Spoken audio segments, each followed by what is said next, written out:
Hello दोस्तों, आपका स्वागत है हमारा YouTube चैनल एक और ज्ञान की बात में। आपके लिए आज हम लेकर आए हैं भगवान शंकर और काल भैरव की कहानी। अगर आप हमारे YouTube चैनल नए हैं तो चैनल को सब्सक्राइब कर दीजिए, वीडियो को लाइक कीजिए और कमेंट में बताइए कहानी कैसी लगी। भगवान शंकर के पूर्ण रूप काल भैरव।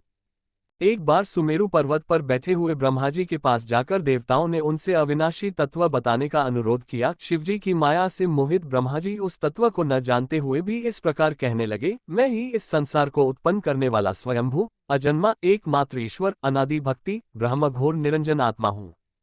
मैं ही प्रवृत्ति और निवृत्ति का मूलाधार सर्वलीन पूर्ण ब्रह्म हूँ। ब्रह्मा जी ऐसा कि पर मुनि मंडली में विद्यमान विष्णु जी ने उन्हें समझाते हुए कहा कि मेरी आज्ञा से तो तुम सृष्टि के रचयिता बने हो, मेरा अनादर करके तुम अपने प्रभुत्व की बात कैसे कर रहे हो।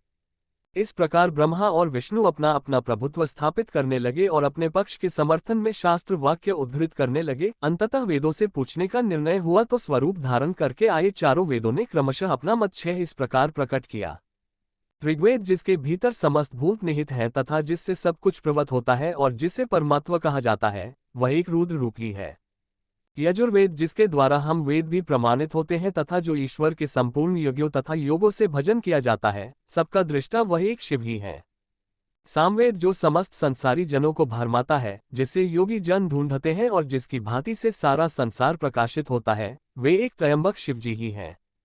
अथर्ववेद जिसकी भक्ति से साक्षात्कार होता है और जो सब या सुख दैख अतीत अनादि ब्रह्म है, वे केवल एक शंकर जी ही हैं। विष्णु ने वेदों के इस कथन को प्रताप बताते हुए नित्य शिवा से रमण करने वाले दिगंबर पीतवर्ण धूलि धूसरित प्रेमनाथ कुवेटाधारी सर्वावेष्टित वृपन वाही निहसन शिवजी को पर ब्रह्म मानने से इनकार कर दिया। ब्रह्मा विष्णु विवाद को सुनकर ओंकार ने शिवजी की ज्योति नित्य और सनातन पर ब्रह्म बताया, परंतु फिर भी शिव माया से मोहित ब्रह्मा विष्णु की बुद्धि नहीं बदली। उस समय उन दोनों के मध्य आदि अंत रहित एक ऐसी विशाल ज्योति प्रकट हुई कि उससे ब्रह्मा का पंचम सिर जलने लगा। इतने में त्रिशूलधारी नील लोहित शिव वहां प्रकट हुए तो अज्ञानतावश ब्रह्मा उन्हें अपना पुत्र समझकर अपनी शरण में आने को कहने लगे। ब्रह्मा की संपूर्ण बातें सुनकर शिवजी अत्यंत क्रुद्ध हुए और उन्होंने तत्काल भैरव को प्रकट कर उससे ब्रह्मा पर शासन करने का आदेश दिया। आज्ञा का पालन करते हुए भैरव ने अपनी बाईं उंगली के नखाग्र से ब्रह्मा जी का पंचम सिर काट डाला। भयभीत ब्रह्मा शतरुद्री का पाठ करते हुए शिवजी के शरण हुए। ब्रह्मा और विष्णु दोनों को सत्य की प्रतीति हो गई और वे दोनों शिवजी की महिमा का गान करने लगे। ये देखकर शिवजी शांत हुए और उन दोनों को अभयदान दिया।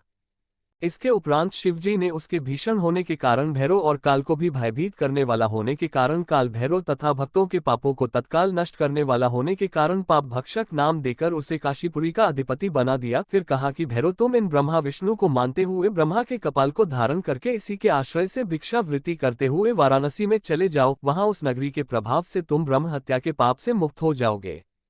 शिवजी की आज्ञा से भैरव जी हाथ में कपाल लेकर ज्यों ही काशी की ओर चले, ब्रह्म हत्या उनके पीछे पीछे हो चली। विष्णु जी ने उनकी स्तुति करते हुए उनसे अपने को उनकी माया से मोहित न होने का वरदान मांगा। विष्णु जी ने ब्रह्म हत्या के भैरव जी के पीछा करने की माया पूछना चाही तो ब्रह्म हत्या ने बताया कि वह तो अपने आप को पवित्र और मुक्त होने के लिए भैरव का अनुसरण कर रही है।